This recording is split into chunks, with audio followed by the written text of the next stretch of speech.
Donc je le disais tout à l'heure, encore une fois, soyez les bienvenus, oui, soyez les bienvenus dans cette église pour que nous puissions prier ensemble et grandir ensemble. Avouez que cet évangile m'offre un boulevard. Ceux qui me connaissent, j'ai envie de dire, peuvent s'attendre au pire.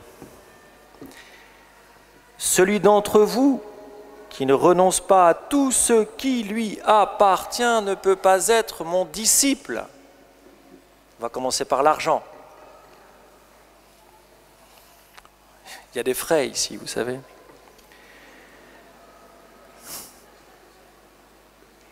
Les Lyonnais, il faut toujours un peu les aider. Bref, mais je ne vais pas vous affronter, enfin je vais pas trop me servir de cette parole. Je vais attaquer de biais. En fait, cet évangile est un boulevard surtout pour l'année qui se présente à vous, qui est une année, on va dire, elle sera ce qu'elle sera aussi ce que vous en ferez de cette année, mais je vous invite à regarder l'année qui se présente à vous. Vous êtes, comme le dit l'Écriture aujourd'hui, vous êtes comme ce général qui doit affronter une armée, et vous vous posez, vous êtes posé là, vous êtes assis, et vous réfléchissez, comment est-ce que je vais vivre cette année? Mais j'ai envie de commencer par, déjà, posez-vous la question, qu'est-ce que vous voulez pour cette année? Qu'est-ce que vous attendez de cette année? Alors, l'Évangile vous propose une réponse. Il vous dit, l'objectif de cette année, c'est de devenir un peu plus disciple du Christ. Voilà l'Évangile, voilà l'objectif que vous propose l'Évangile aujourd'hui, devenir un peu plus disciple du Christ. Et vous avez cette année qui vous est donnée, 365 jours, je vais compter aussi les vacances, qui vous sont donnés pour grandir dans l'amour de Dieu et le don de vous-même. C'est le projet que Dieu a pour vous cette année. Et tout ce que vous allez vivre, que ce soit joyeux ou que ce soit malheureux, n'aura d'autre but ou ne contribuera qu'à ce seul but qui est de faire de vous chacun des disciples de Jésus-Christ. Et je dis bien à la fois ce que vous vivrez d'heureux comme de malheureux, parce qu'il y aura des événements heureux et il y aura des événements malheureux. Vous savez suffisamment qu'une vie, c'est à la fois des événements dramatiques et aussi des événements joyeux. C'est comme ça, c'est la vie. Prenez simplement l'été que nous venons de passer, parce que je ne peux pas non plus ne pas tout à fait en parler. Ce fameux attentat du 14 juillet et ce meurtre, cet assassinat qui l'a conduit au martyre du père Hamel, nous montrent que notre vie est à la fois des événements dramatiques et parfois extrêmement douloureux, mais aussi des événements de joie. Parce que la suite du Christ, parce qu'être disciple du Christ, nous donne d'affronter tout ce que nous avons à vivre dans la joie et la paix. Être disciple du Christ, c'est cette paix et cette joie qui vous donne d'affronter votre vie, de vivre votre vie dans la paix et dans la joie. Alors si le but de cette année, c'est de devenir disciple du Christ, ou un peu plus disciple du Christ, parce que là aussi, on peut avoir cette tentation de s'arrêter, de se dire, c'est bon, j'ai fait suffisamment, j'ai fait tel service, on va arrêter là, je vais me poser, et je vais tellement me poser que je ne vais plus rien faire. Ou je vais considérer que dans ma vie spirituelle, j'en ai déjà tellement vu, j'ai vécu déjà tellement de belles retraites, que maintenant, je suis arrivé à un palier. Alors moi, j'aimerais bien que tout le monde ici présent franchisse un palier, quel qu'il soit, dans sa vie spirituelle à la suite du Christ. Alors, j'aurai 3 parties dans mon propos. Comme vous l'avez remarqué, je n'ai toujours pas commencé. Qu'est-ce qui spécifie un disciple du Christ? Deuxième partie, pourquoi devenir disciple du Christ? C'est-à-dire, qu'est-ce que m'apporte le fait d'être au Christ? Et puis en troisième partie, comment concrètement être et devenir disciple du Christ? Alors, première partie, qu'est-ce qui spécifie un disciple du Christ? J'ai 8 points, très rapidement. Un disciple du Christ, c'est quelqu'un qui a été appelé. Vous n'êtes pas là par hasard, comme dit l'autre. Si vous êtes ici à la messe, si vous avez été conduit un jour à la messe, si vous avez ce désir de vous lever tous les dimanches matins plutôt que d'aller faire du vélo, laver votre voiture ou regarder téléfoot, c'est parce que quelqu'un vous attire, parce que quelqu'un vous attend, parce que quelqu'un a suscité en vous le désir de venir le rencontrer à la messe. Et à la messe, je vous assure, par la vérité, si je puis dire, de toute la tradition de l'Église, que vous allez rencontrer Dieu. C'est objectif. Deuxième point, c'est que le disciple du Christ est transformé.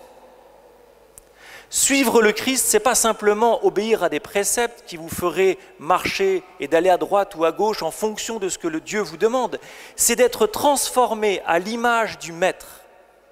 Et c'est une transformation intérieure. Le Seigneur travaille vos cœurs.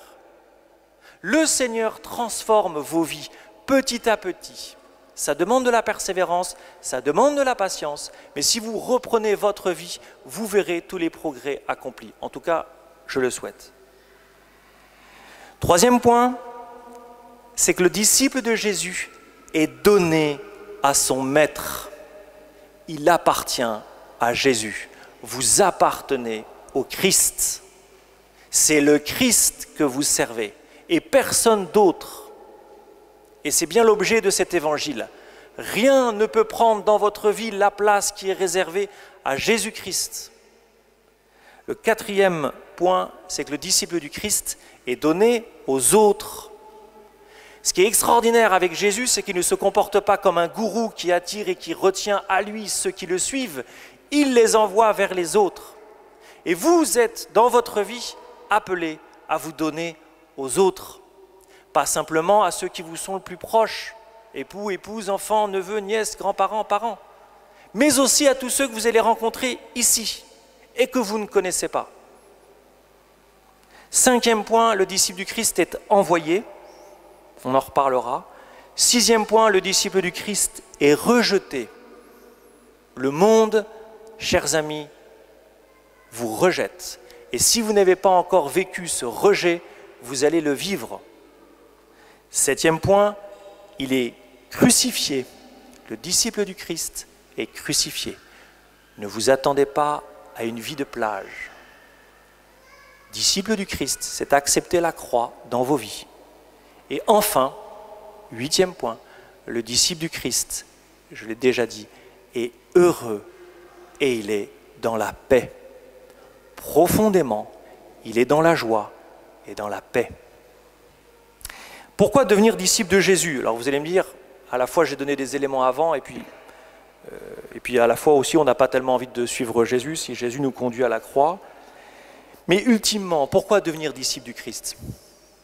Mais parce que le Seigneur veut vous donner sa vie, parce que le Seigneur veut vous faire vivre avec lui pour la vie éternelle, parce que le Seigneur veut vous donner le paradis, parce que le Seigneur veut vous donner sa vie même, de contempler sa face, la vie même de Dieu, parce que le Seigneur veut vous faire rencontrer son amour, parce que le Seigneur veut vous montrer et vous faire goûter combien il vous aime, vous, et pas votre voisin, vous. Votre voisin, le Seigneur s'en occupe, mais vous. Et rien sur la terre ne pourra vous combler autant que le Christ. Aucune boisson, aucune drogue, aucun travail, aucune maison de vacances, aucune piscine, aucun sport, aucune activité sociale ne pourra combler votre cœur comme le Seigneur pourra combler le vôtre. Si celui qui ne me préfère pas à son père, sa mère, ses enfants, etc., n'est pas digne d'être mon disciple. Parce que Jésus sait, parce qu'il connaît la vérité de vos cœurs et il sait que vos cœurs ne seront en paix que s'ils sont proches de lui. Il n'y a pas d'autre vérité humaine, ou plutôt c'est la vérité ultime du Seigneur. Et puis, pourquoi devenir disciple du Christ? Eh bien, pour connaître la joie, et je l'ai déjà dit, de se savoir aimé par Jésus, connaître la joie de faire partie d'une famille, d'avoir des frères et sœurs, de connaître la joie de servir le Seigneur, de servir sa mission, de servir son projet, de trouver sa place, de trouver un sens à sa vie, de connaître la joie de la mission, bref, de connaître la joie de faire partie de l'Église. Alors comment devenir disciple de Jésus?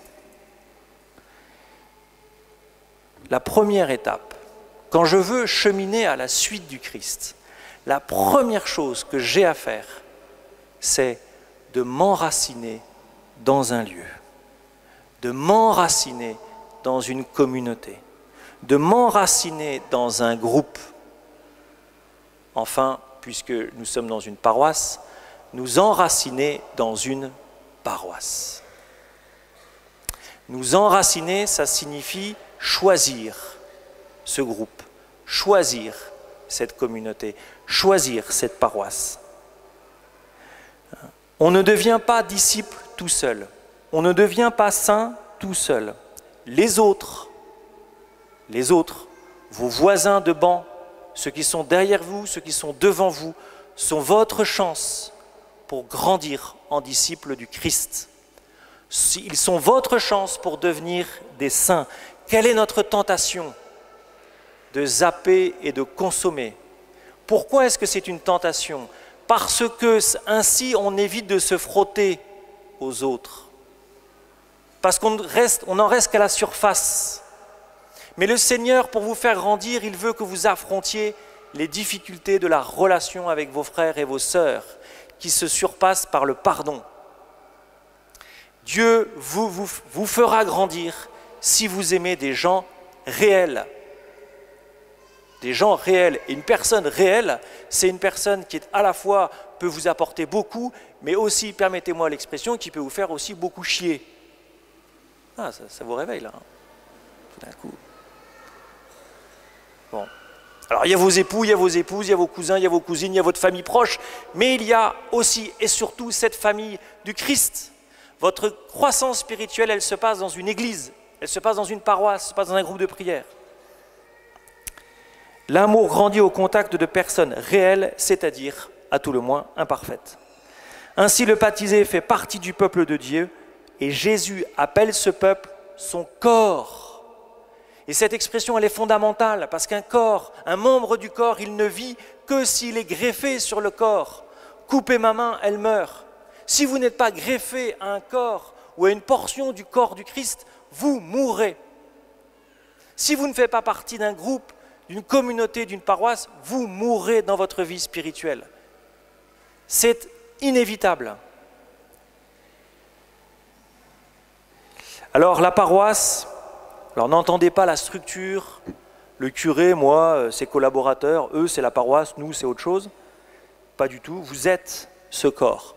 Là, tous ceux qui sont devant moi, là, vous êtes ce corps. Vous êtes le corps de l'Église. Et tous ensemble, nous serons vivants. Tous ensemble, chacun d'entre nous, nous trouverons notre place. Mais c'est tous ensemble. Ce n'est pas à côté les uns des autres. Ce n'est pas quand je le déciderai. C'est tous ensemble et tout le temps. Devenir disciple de Jésus commence par s'enraciner dans une communauté qui fera de vous des disciples et des êtres vivants.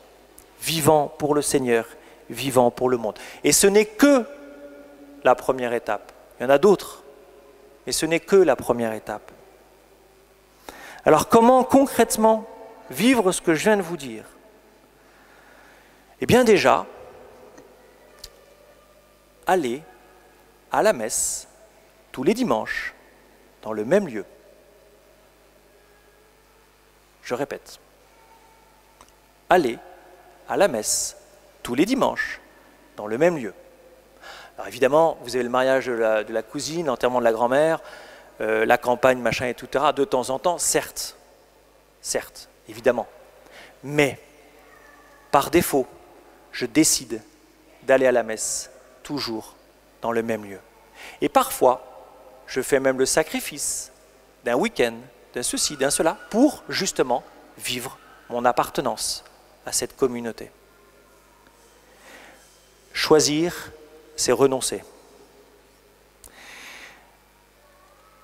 Deuxième façon de s'enraciner dans ce lieu, c'est de faire alpha. Pourquoi est-ce qu'on fait alpha? Parce que alpha est comme un cheminement du disciple en miniature. Et que le premier chemin d'alpha, la première grâce d'alpha, c'est justement de découvrir que nous avons des frères et des sœurs. Premier départ, le mardi 27 septembre, 20h, juste sur ma gauche, aux 4 rue Saint-Nizier. Premier départ, le mardi 27 septembre, 20h sur ma gauche. Troisième façon de s'intégrer et de s'insérer ici, c'est de trouver un service matériel très simple. Vous savez quoi? Cette église-là, je ne sais pas si vous la trouvez propre, mais imaginez-vous que toutes les semaines, il y a des gens qui passent le balai. En fait, ce n'est pas propre par l'action du Saint-Esprit. En fait, l'installation des micros ne se fait pas non plus par l'action du Saint-Esprit.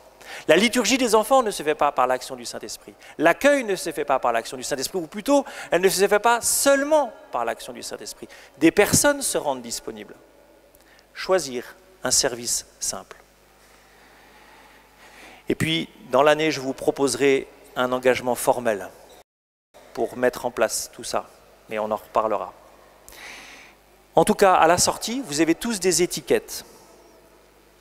Alors, pour tous ceux et celles d'entre vous qui, là, tout de suite, se disent « Ici, cette paroisse Saint-Nizier, c'est ma famille, c'est mon lieu », je vous propose ceci. Vous allez rencontrer une personne que vous ne connaissez pas. Ça peut être la personne que vous avez, avec qui vous vous êtes échangé tout à l'heure vos prénoms pour prier l'un pour l'autre.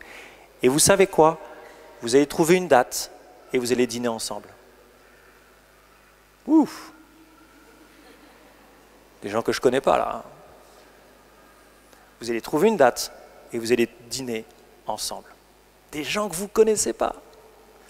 Et rassurez-vous, ils viennent à la messe. A priori ce n'est pas des voleurs, mais enfin on ne sait jamais. Voilà. Donc, vous allez voir quelqu'un que vous ne connaissez pas et vous l'invitez, enfin vous invitez l'un l'autre pour un dîner. Amen. Seigneur Jésus, nous croyons que tu veux faire de nous tes disciples. Nous savons combien c'est difficile, nous voyons bien que nous avons déjà essayé, que parfois nous tombons dans le découragement. Seigneur, par ton esprit, aujourd'hui, renouvelle notre désir de te suivre. Fais-nous grandir, fais-moi grandir, Seigneur.